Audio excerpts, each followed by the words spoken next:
gentrification, displacement, and at the end, blessed return. East of Eden. Okay. A multi-generational family saga completed by Steinbeck in 1952. The title comes from Genesis chapter 4. Cain went out from the presence of the Lord and dwelt in the land of Nod on the east of Eden. Unquote. The novel's characters, like the first biblical family, have been expelled from moral paradise and are forced to contend with the world of human evil and sin. What's more, Cain's famous retort to God after killing Abel, "Am I my brother's keeper?" is reworded slightly in the novel and given to the character Cal. A fine movie was made of this novel, a movie that made James Dean a star.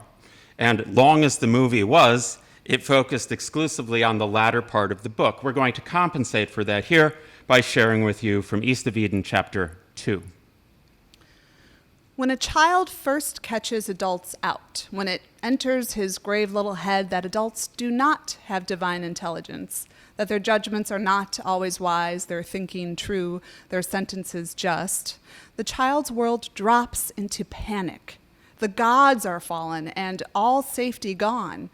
And there is one sure thing about the fall of gods. They do not fall a little. They crash and shatter or sink deeply into green muck. It is a tedious job to build them back up. They never quite shine, and the child's world is never quite whole again. Young Adam found his father out. It was not that his father Cyrus changed, but that some new quality came to Adam. Now, he had always hated discipline, as every normal animal does, but it was just and true and as inevitable as measles, not to be denied or cursed, only to be hated. And then, and this was very fast, almost a click in the brain, then Adam knew that for him at least, his father's methods had no reference to anything in the world but his father. Cyrus's techniques and training were designed not for the boys, Adam and his younger half-brother Charles, but only to make Cyrus seem a great man. And that same click in the brain told Adam that, no, his father was not a great man, that he was, in fact, merely a very strong-willed and concentrated little one-legged man wearing a huge Busby hat.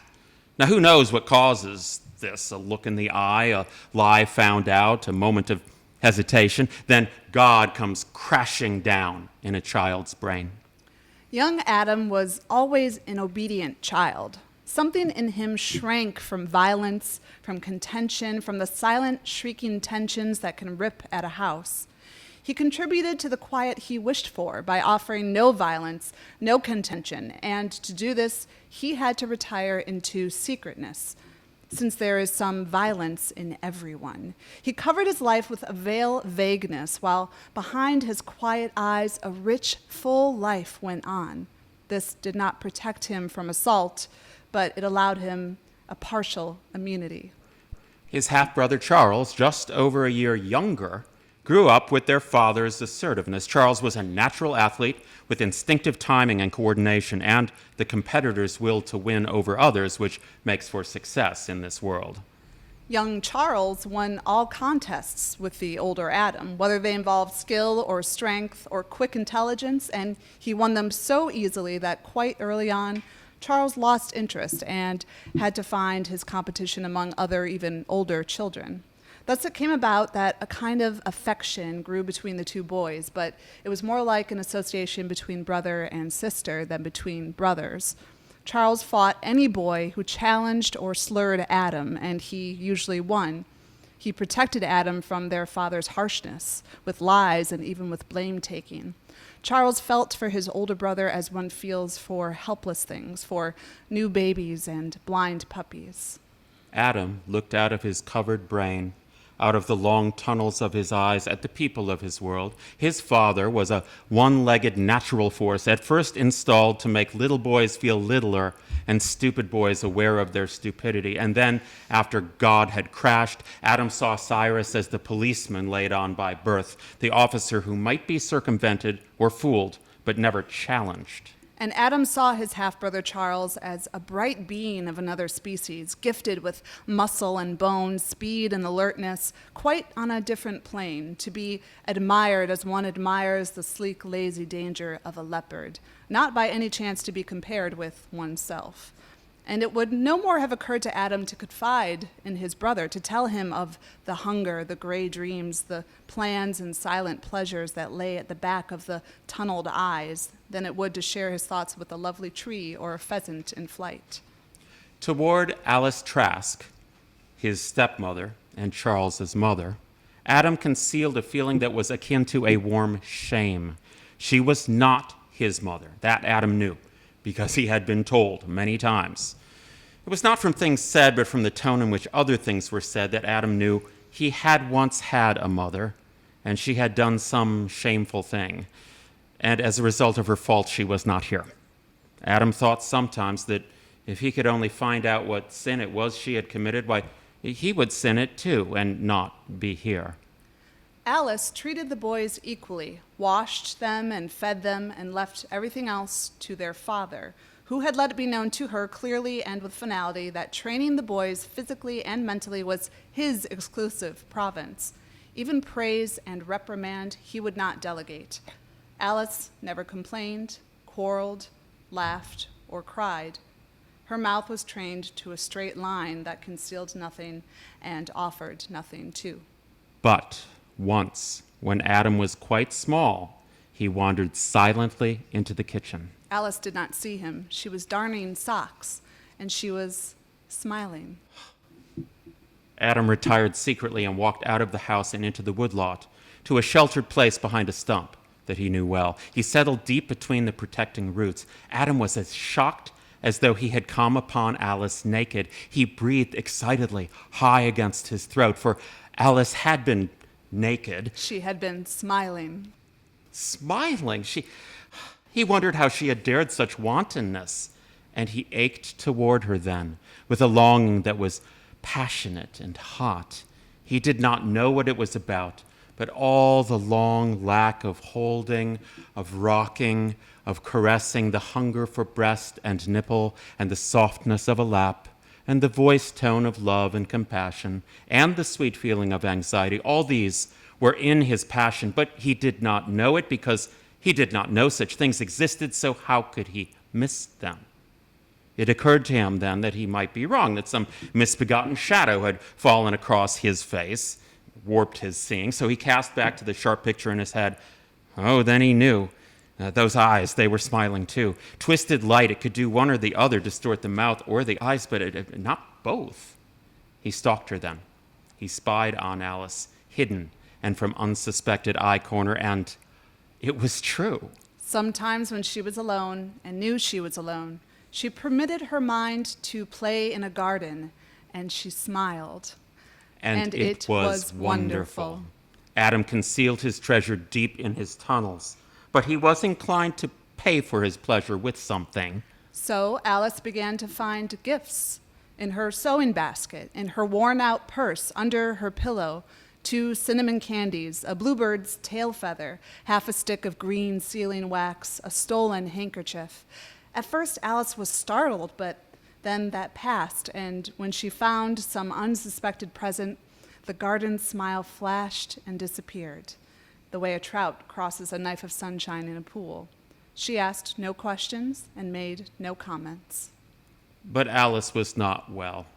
Her coughing was very bad at night, so loud and disturbing that Cyrus at last put her into another room, or he would have got no sleep.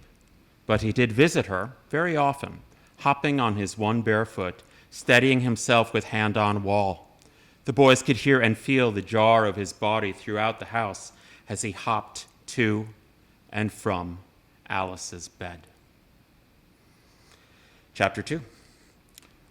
Fine writing. I see why Steinbeck considered East of Eden to be his masterpiece. This is the most capital L literary style that I have ever seen him use. And there are elements of Faulkner in there, the effective use of run-on sentences, which, I generally tell my writing students to steer clear of if they can, but if you're Faulkner or Steinbeck or Joyce Carol Oates, then you can do it.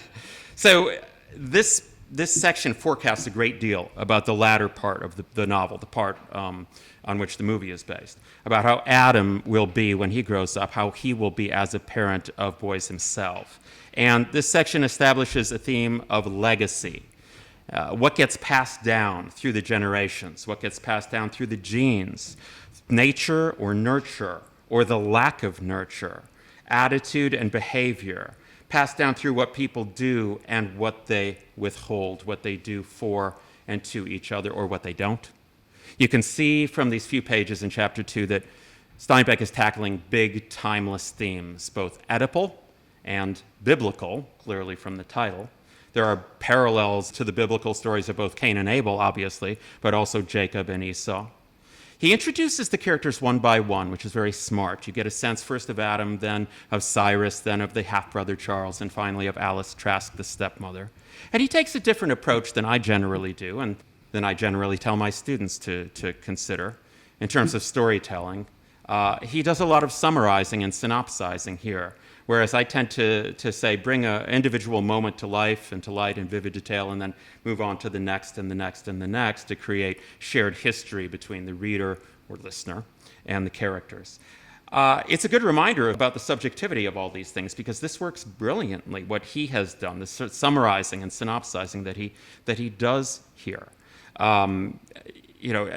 The literature is subjective, the arts are subjective, life itself, perception is subjective. And when I start thinking about a way to write as kind of doctrine, it has the risk of turning into dogma. So I actually look at this piece and I think that part of the effectiveness of that moment that he brings to life and to light toward the end, seeing Alice smile and then the repercussions of it, part of the effectiveness comes from the fact that it is the first fully realized scene in this excerpt, in this chapter.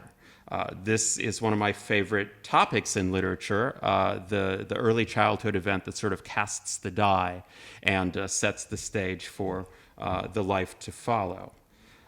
For young Adam, life outside Eden, east of Eden, means a childhood without a mother's love, without what Joseph Campbell would call the meeting with the goddess, the meeting with the female power and the female mind, the female spirit. And without that, he is lost. Steinbeck is saying really that we are all outside Eden. We are all outside paradise, some of us like Adam, farther outside than others. And so it is up to each of us to caretake and love one another out here east of Eden. From 1960 into 61, my birth year, at the age of 58,